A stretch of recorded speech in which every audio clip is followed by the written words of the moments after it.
ઋષિ પંચમીના પવિત્ર દિવસે પ્રવાસન અને સાંસ્કૃતિક પ્રવૃત્તિઓના મંત્રી મુળુભાઈ બેરા અને અન્ન નાગરિક પાણી પુરવઠા અને જળ સંપત્તિ મંત્રી કુંવરજીભાઈ બાવળિયાએ તરણેતરના મેળાની મુલાકાત લીધી હતી।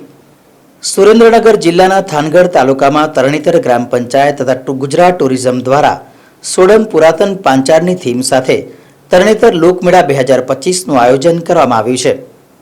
આજે ઋષિ પંચમીના પવિત્ર દિવસે પ્રવાસન અને સાંસ્કૃતિક પ્રવૃત્તિના મંત્રી મુળુભાઈ બેરા અને અન્ન નાગરિક પાણી પુરવઠા અને જળ સંપત્તિ મંત્રી કુંવરજીભાઈ બાવળિયા તરણેતરના મેળામાં પધાર્યા હતા અને સ્થાનિકોનો ઉત્સાહ વધાર્યો હતો। તરણેતર પધાર્યા બાદ મંત્રીઓએ સૌપ્રથમ ત્રિનેત્રેશ્વર મહાદેવ મંદિર ખાતે દર્શન કરીને શિવ પૂજન કર્યું હતું તથા રાજ્યની સુખાકારી માટે પ્રાર્થના કરી હતી। ત્યારબાદ મહાનુભાવો તરણેતર મેળામાં ગ્રામ પંચાયત આયોજિત સાંસ્કૃતિક કાર્યક્રમમાં જોડાયા હતા। આ પ્રસંગે રાજ્યના પ્રવાસન સાંસ્કૃતિક પ્રવૃત્તિઓ તેમજ વન અને પર્યાવરણ મંત્રી મુળુભાઈ બેરાએ તરણેતર મેળાના આયોજન માટે આનંદ વ્યક્ત કરતા અહીંના લોકોને હૃદયપૂર્વકની શુભેચ્છાઓ પાઠવી હતી। આ અવસરે રાજ્યના જળ સંપત્તિ મંત્રી કુંવરજીભાઈ બાવળિયાએ લોકોને સંબોધતા કહ્યું હતું કે તરણેતરના વિશ્વ પ્રસિદ્ધ લોકમેળામાં પાંચાળ પ્રદેશની પરંપરાગત લોક સંસ્કૃતિ, લોકજીવન, લોકકલા, હસ્તકલાની ઝાંખી જોવા મળે છે। મેળામાં રમતગમત, પશુપાલન, સાંસ્કૃતિક વિભાગ સહિતના વિભાગોની પ્રવૃત્તિ અને કામગીરીની વિગતોનું પણ નિદર્શન કરવામાં આવે છે। આ મેળામાં યોજાતા વિવિધ સાંસ્કૃતિક કાર્યક્રમોથી અનેક કલાકારોને મંચ મળે છે। આ કાર્યક્રમમાં સાંસદ ચંદુભાઈ શિહોરા, જિલ્લા પંચાયત પ્રમુખ હરિકૃષ્ણ પટેલ, ધારાસભ્ય પી.કે. પરમાર, જિલ્લા કલેક્ટર રાજેન્દ્રકુમાર પટેલ, પૂર્વ કેબિનેટ મંત્રી કિરીટસિંહ રાણા સહિત અગ્રણીઓ ઉપસ્થિત રહ્યા હતા।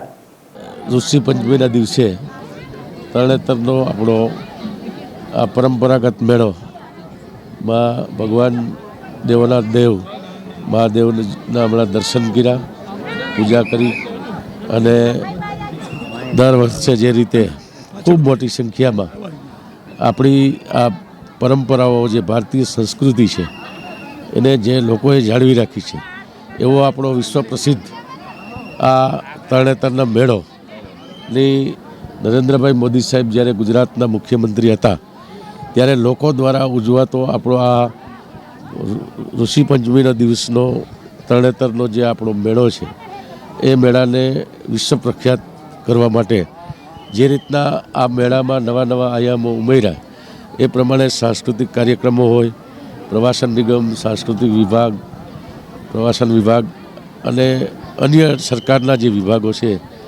એના અહીંયા અલગ અલગ રીતે કાર્યક્રમો આપણી ગ્રામીણ જે રમતો છે એને પ્રોત્સાહન આપવા માટે પણ આ મેળામાં ગ્રામીણ રમતો માટેનું ખાસ રમતગમત અને સાંસ્કૃતિક વિભાગ દ્વારા આયોજન કરવામાં આવે છે।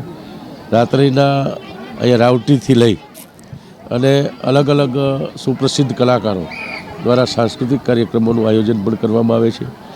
આ મેળો પહેલાં સુરેન્દ્રનગર અને આસપાસના જે જિલ્લાઓ છે એમાંથી ખૂબ મોટી સંખ્યામાં શ્રદ્ધાથી જ્યારે ત્રીજના દિવસથી શરૂ થાય અને છઠના દિવસ સુધીનો આપણો આ મેળો છે એમાં આજનો દિવસ છે ઋષિ પંચમીનો દિવસ।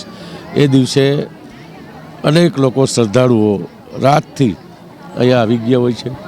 હવે આ મેળામાં દેશ વિદેશથી પણ લોકો આ મેળો માણવા માટે આવે છે અને સમગ્ર ગુજરાત અને અલગ અલગ જગ્યાએથી મેળાના ખૂબ મોટી સંખ્યામાં રાઇડ્સથી લઈ અને નાના મોટા સ્ટોલનું ખૂબ મોટી સંખ્યા થવાના કારણે સ્થાનિક લોકોને રોજગારી પણ મેળાના કારણે મળી રહી છે।